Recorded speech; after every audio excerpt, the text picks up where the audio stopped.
Bonjour et bienvenue dans cette édition de mai 2024 de Mali Mining News, votre rendez-vous mensuel pour tout savoir sur l'actualité du secteur minier au Mali. TMAC est ravi de vous guider à travers les événements et les initiatives qui façonnent notre industrie minière. Voici un avant-goût de ce qui vous attend dans cette édition de mai. Vous découvrirez la participation de Resolute Mining à la 10e édition des Golden Days au CICB, un forum dédié au secteur minier et énergétique sous le thème Synergie d'action pour un Mali plus vert et plus rayonnant. Nous vous emmènerons ensuite au Salon international du recrutement CIR Mali, où B2Gold a brillé par sa présence, rencontrant de jeunes talents et partageant son expertise lors de panels sur le recrutement. Vous découvrirez la démarche proactive de l'Association des commerçants et prestataires miniers du Mali ACPM, qui a initié une rencontre stratégique avec une société minière internationale pour explorer les perspectives d'avenir du secteur minier malien. Ne manquez pas notre nouveau format spécial Perspectives d'experts avec un panel sur la réglementation du secteur aurifère au Mali et une interview exclusive d'Abdou Thiam, directeur général adjoint de Kankou Moussa Refinerie, qui nous éclairera sur les défis fiscaux de cette industrie. Par la suite, découvrez l'inauguration de la route Sakola-Dabara, un projet de 6,5 km financé par Barrick Gold qui promet de transformer la région de Kéniéba en améliorant les infrastructures locales. Nous avons couvert la cérémonie d'inauguration du château d'eau offert par l'entreprise EAK Group à Sangaré-Bougou, un don précieux pour la communauté améliorant l'accès à l'eau potable.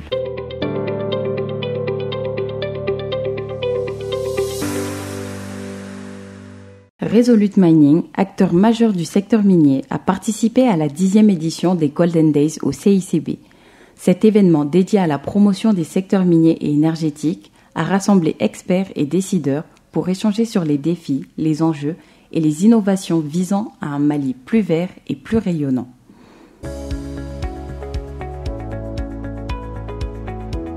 Je tiens à remercier chaleureusement tous nos partenaires, nos intervenants et nos participants pour leur contribution à la réussite des Golden Days. Nos sponsors officiels, Amader, B2Gold, Resolute, représentés ici aussi par M. Abouzeidi. Permettez-moi de saluer donc au nom du ministre la grande mobilisation dont fait montre les acteurs du secteur, des secteurs miniers et énergie pour cette édition des Golden Days. Cette mobilisation des grands jours témoigne de la place qu'occupent les Golden Days dans l'écosystème des industries extractives et énergétiques et elle rappelle l'importance de ces types de rencontres, de ces types de forats qui permettent à notre industrie de se retrouver autour d'un certain nombre de thématiques que nous considérons comme étant des thématiques centrales. Les sociétés minières ne voient pas d'un mauvais œil le fait de créer des champions maliens ou burkinabés ou africains. C'est même ce qui est souhaité parce que nous sommes dans la création de valeur et surtout que ça nous permet, nous, sociétés minières, de réduire nos coûts. Ce que les sociétés minières déplorent, c'est de ne pas créer des super commerçants. On veut que le pays s'industrialise et c'est ça qui est recherché. Donc, pour ce qui est de l'apport de Resolute, je vais donner des chiffres très clairs. Juste l'an passé, Siama a fait un chiffre d'affaires de 258 milliards et 189 milliards sont revenus au Mali. L'orpaillage qui est autorisé au Mali, c'est l'orpaillage lavé, utiliser des calebasses pour aller laver avec de l'eau. Aujourd'hui, on utilise des pelles mécaniques, on utilise des bulldozers, on utilise des produits chimiques dont le cyanure et le mercure. Est-ce que ça c'est de l'orpaillage? Non. Qu'est-ce qui a fait que le Soudan nous a déclassés il y a 3 ans? C'est l'orpaillage, non? Mais parce que le Soudan à organiser l'orpaillage. Oh, comment est-ce que vous pouvez comprendre le Mali qui a combien de mines industrielles, plus de l'orpaillage, le Soudan arrive à nous déclasser. Si notre ordre de l'orpaillage est déclaré, ce n'est pas possible. Donc en réalité, les statistiques ne sont pas majoritairement connues. C'est-à-dire qu'il y a des déclarations qui sont très faibles. Et c'est important que nous puissions savoir exactement quelles sont les quantités d'or produites sur les sites d'orpaillage pour que ça soit tenu dans les statistiques du pays.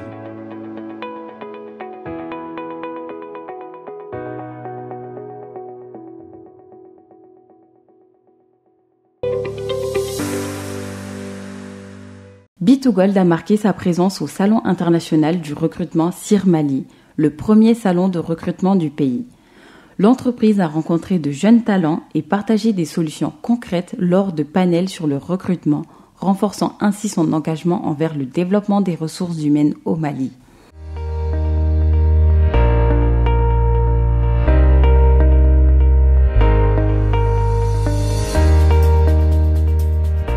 Nous avons eu à mettre en place le CIR Mali, Salon international de recrutement, qui est un lieu de rencontre entre acteurs de l'écosystème RH, un lieu de rencontre entre les recruteurs et les candidats potentiels du Mali, d'Afrique et d'ailleurs. Le thème de cette 4e édition, encouragement d'initiatives publiques et privées en faveur de la création d'emplois, s'intègre parfaitement dans nos engagements pour le développement économique et social. En effet, le Salon international de recrutement est une opportunité précieuse, tant pour les entreprises que pour les demandeurs d'emploi.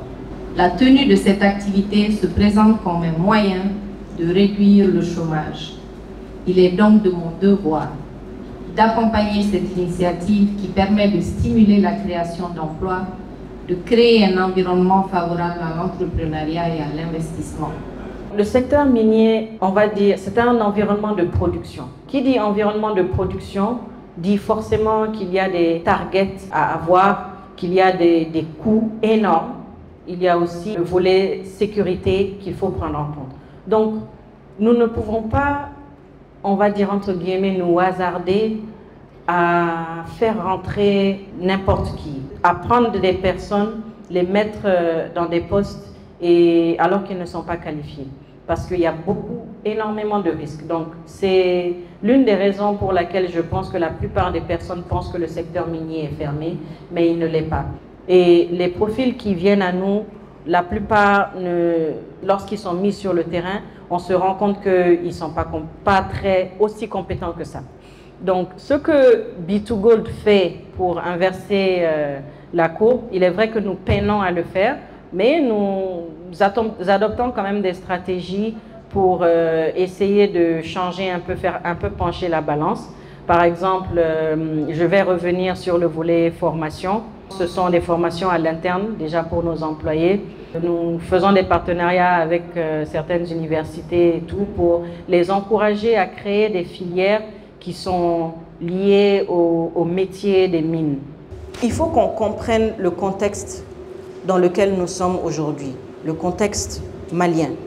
Aujourd'hui, nous savons tous que le Mali a des défis économiques, des défis politiques. Le marché du travail est de plus en plus rude. Donc, il faut se démarquer. Et pour pouvoir se démarquer, il faut avoir une capacité de pouvoir s'adapter à l'environnement dans lequel vous êtes. Comment B2Gold se positionne comme étant l'un des plus grands pourvoyeurs d'emplois au Mali? C'est très simple. Déjà, lorsque vous regardez notre personnel, nos chiffres, nous sommes à plus de 3000 employés sur le site de FECOLA. Vous pouvez aussi voir que nous sommes très présents sur les plateformes de recrutement, ce qui veut dire que les besoins sont assez fréquents dans notre secteur et dans notre société en particulier. Rien que l'année dernière, nous avons recruté des centaines de personnes et pour différents profils, que ce soit des profils techniques ou des profils concernant les départements support.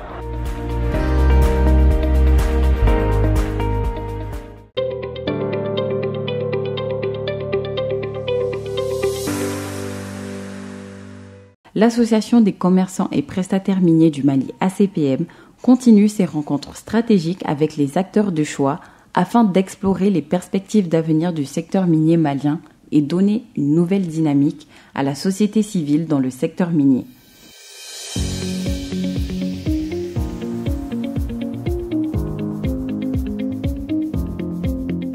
Ça, c'est une rencontre que nous, on a initiée avec les gens de B2Gold.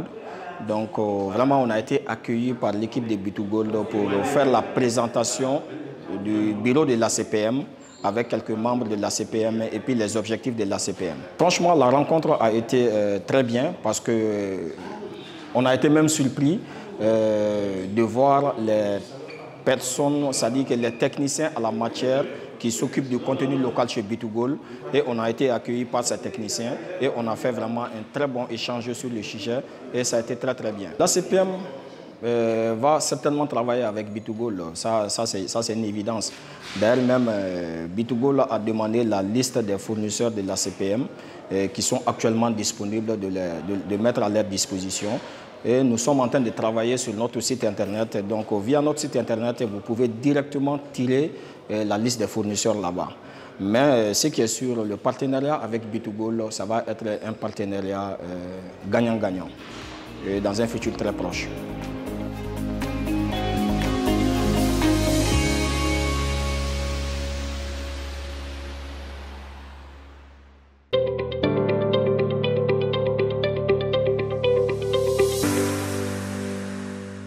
Pour cette édition de mai, TEMAC vous présente un nouveau format spécial Perspective d'experts. Djibril Diallo, président de l'AVPRM, Ismaël Sibi, PDG de Marena Gold et Bakary Sissoko, PDG de STC SARL, partagent leur point de vue lors d'un panel sur la réglementation du secteur aurifère au Mali.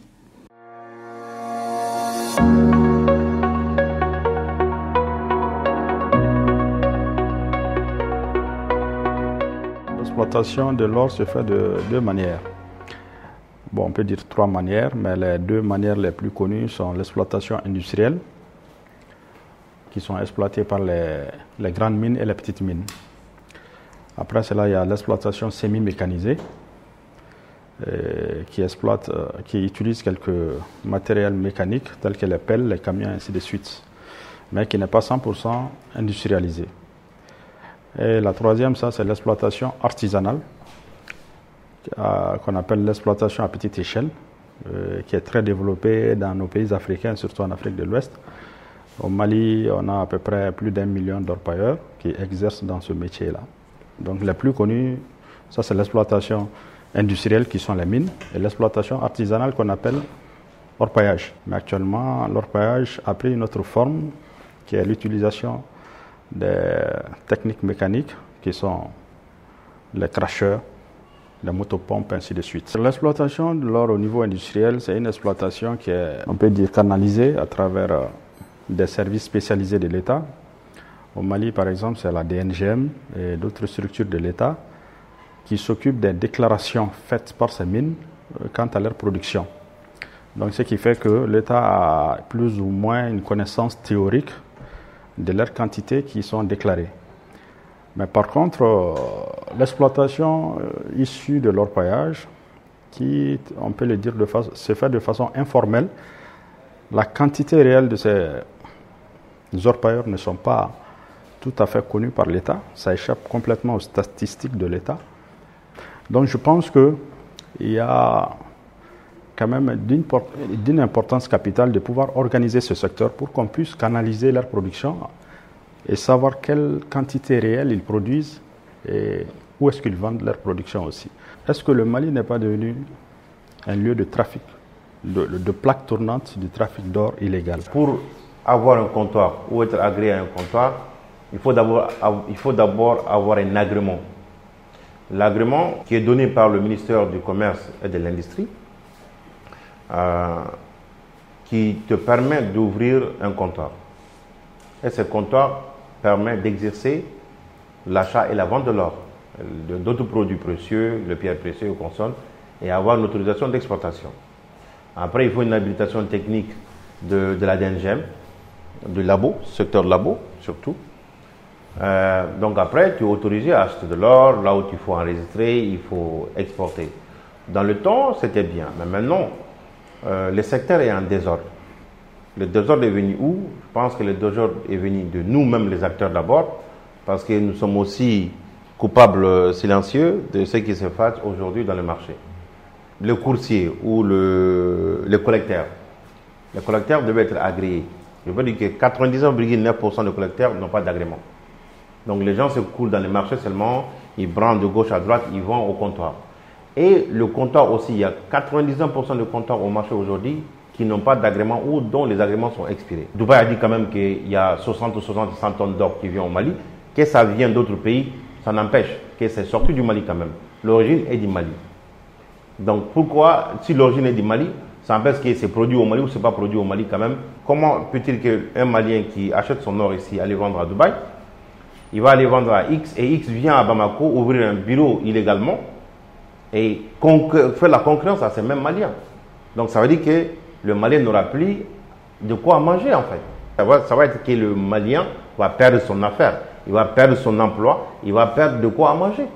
Tout le monde sait que l'or sort de Bamako frauduleusement. Cela aussi est dû au fait que les taxes maliennes sur l'or sont plus élevées que toute la sous-région.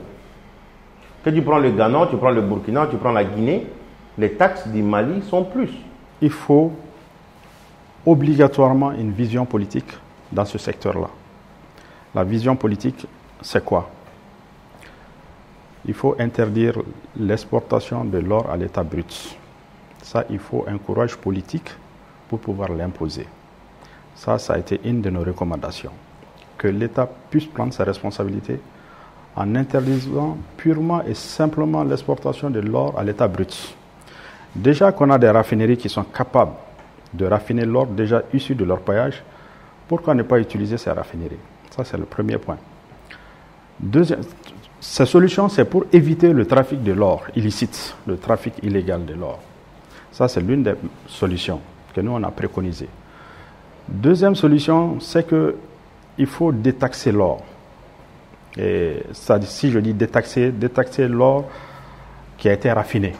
Parce qu'on a vu que le 18% du TVA qu'il faut payer ne rend pas attractif le raffinage de l'or ici au Mali. La troisième solution, c'est de pouvoir mettre en place un guichet unique. Le guichet unique qui va recenser tout l'or qui a été produit au Mali et exporté du Mali.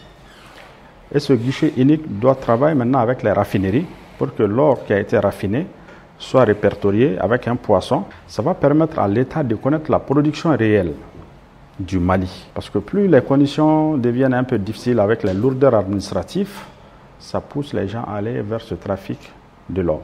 Donc moi je pense que c'est à l'État maintenant de prendre son courage, vu que déjà on a des installations. Et je ne vais pas faire la publicité, mais il y a Marina Gold qui a la capacité quand même de pouvoir raffiner l'or issu de leur paillage. Pourquoi ne pas profiter de ça? Il y a d'autres structures aussi. Marina Gold a une capacité de 100 kg par jour aujourd'hui, capacité qui peut augmenter s'il y a besoin jusqu'à 500 kg par jour. Donc, les compétences qui sont là à Marina Gold, c'est les mêmes compétences qui sont ailleurs à Dubaï ou à Londres. On défie quiconque de venir chez nous.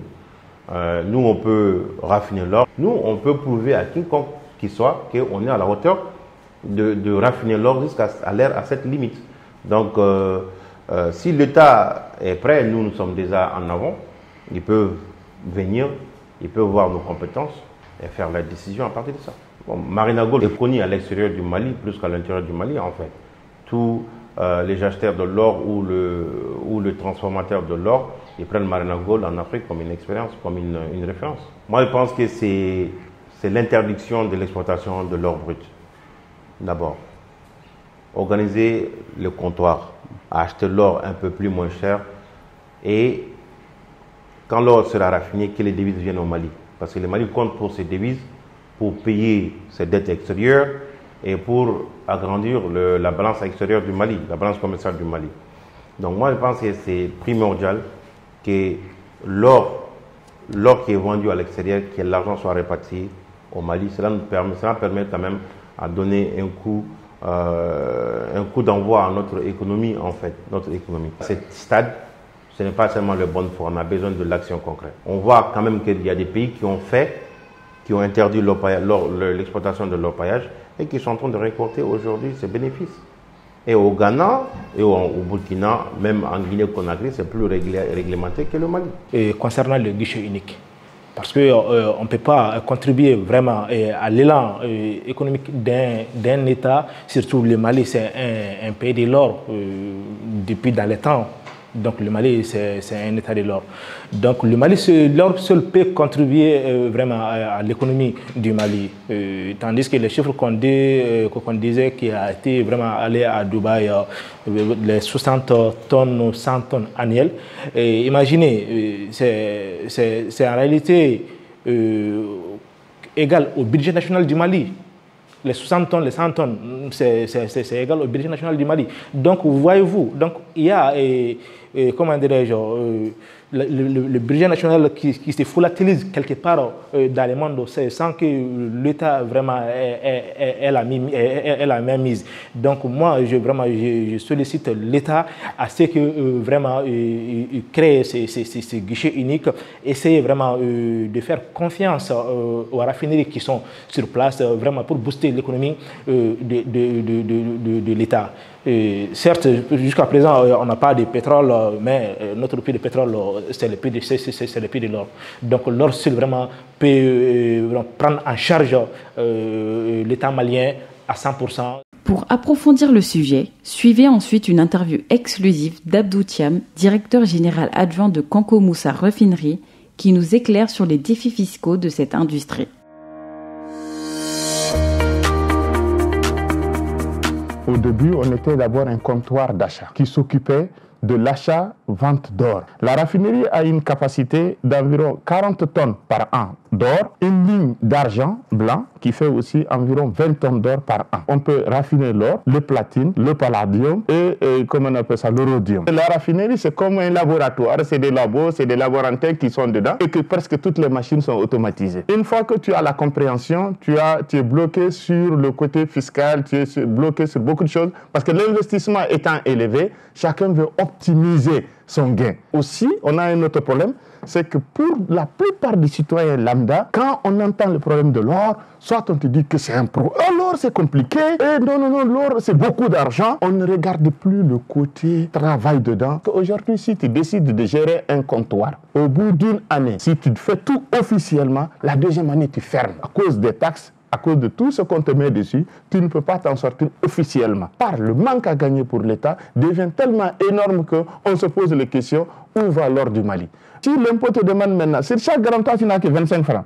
Maintenant, sur les 25 francs, les 45 millions, je te fais un calcul, tu prends 1% des 45 millions. Ça fait environ 400 et quelques mille. Pour quelqu'un qui n'a gagné que 25 000 ou 50 000 francs, toi, tu lui demandes de payer 400 et quelques mille. Tu as fait quoi? Tu as tué son marché.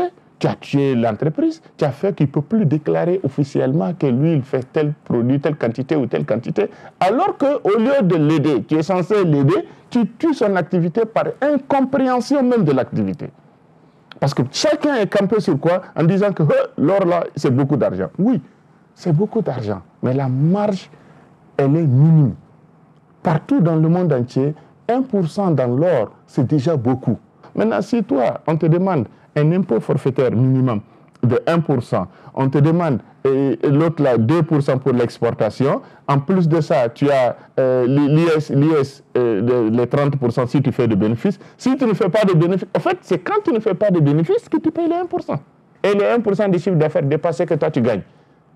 Est-ce que tu peux faire ce travail-là officiellement? Si tu veux le faire officiellement, tu fermes la première année.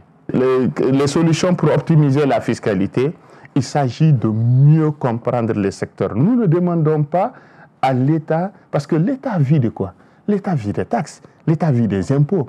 Aucun citoyen ne peut dire qu'à l'État ne percevez pas de l'argent. Mais quand l'activité tourne bien, l'État gagne très bien. Mais quand l'activité tourne mal, il y a les taxes, ça va diminuer. Pour le commerce local de l'or, supprimer la taxe TVA sur l'or financier, 24 carats.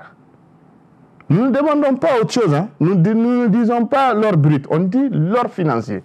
Ça fait plus de valeur ajoutée. Ça va permettre quand même, une fois que c'est supprimé, la TVA sur l'or financier, ça va faire que l'activité de raffinerie vont très bien marcher. Les bijoutiers vont faire un travail remarquable. Maintenant, si vous défiscalisez cet or transformé, ça va permettre à tout le monde au Mali de pouvoir acheter et vendre à l'intérieur du pays. Ça permet d'optimiser.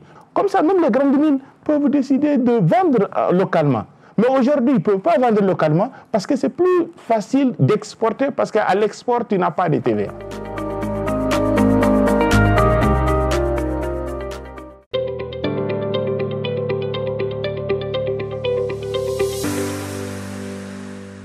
Barrick Gold, leader mondial de l'industrie minière, a récemment inauguré une nouvelle route Sakola-Dabara dans la région de Kéniéba. Ce projet de 6,5 km représente un investissement majeur dans les infrastructures locales, facilitant la mobilité et les activités économiques des résidents.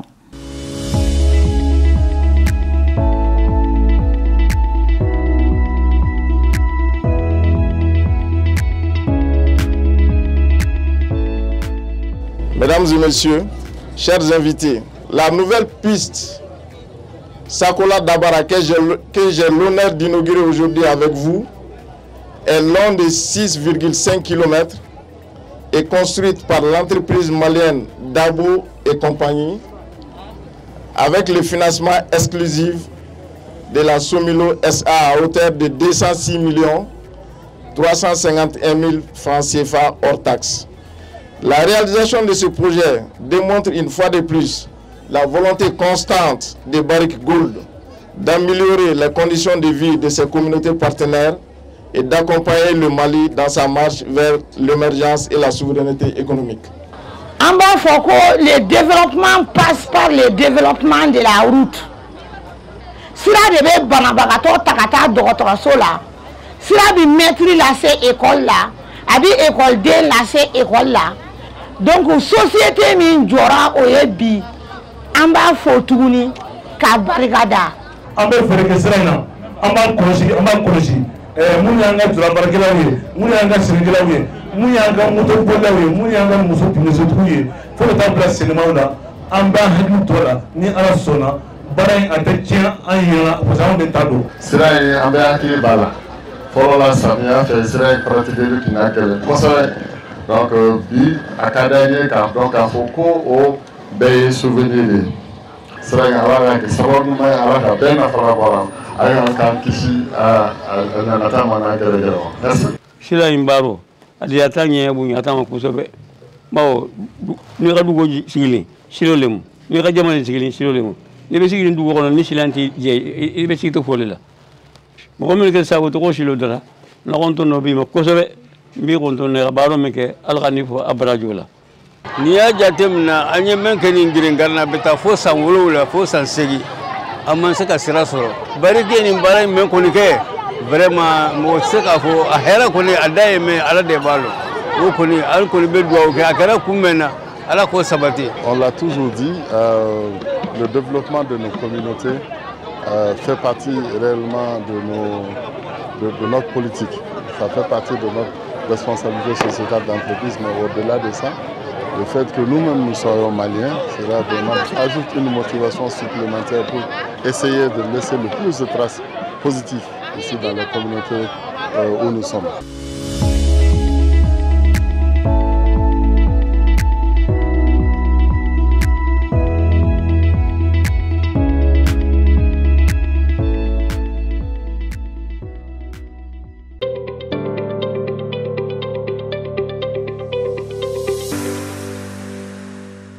EAK Group fait un don significatif à la communauté de Sangaré-Bougou avec l'inauguration d'un château d'eau.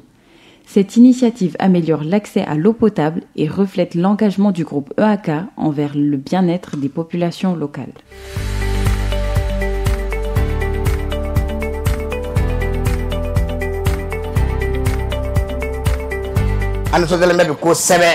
Sangaré-Bougou lakolo karamogo Sangaré-Bougou directeur d'école an bɛɛ de nisɔndiyalen bɛ bi k'a sababuya kɛ mun ye k'a sababuya kɛ ji ye ji jɔn de y'a di anw ma entreprise Abdoulaye Karambiri EAK Group SAR an b'u fo k'u waleɲuman dɔn. kapu dɔrɔn tɛ dɛ a ye taa yirikɔrɔla in lajɛ don o don bidɔn min bɛna bila yan ji nɔfɛ a ka ca ni bidɔn 200 ye donc entreprise m'a kɛ kapu dɔrɔn ye o a y'a kɛ ne ni n ka sigida mɔgɔw de ye.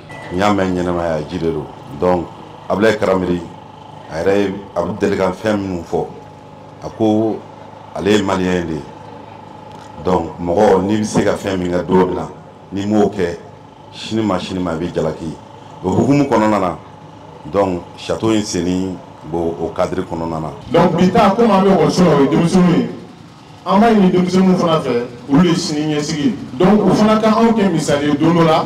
Ka ko caman kɛ jamana ye min ka bon ni ye o la o don anw fana sigilen o bɛ diya anw ye.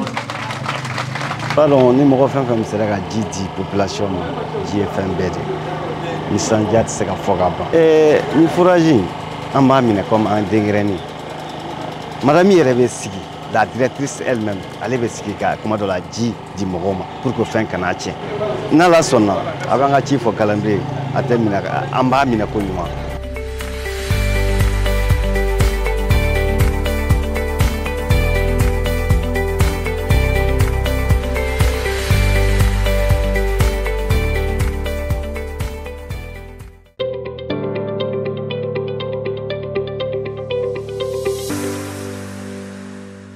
Merci d'avoir été avec nous pour cette édition de Mali Mining News. Rendez-vous le mois prochain pour une nouvelle plongée au cœur de l'actualité minière du Mali.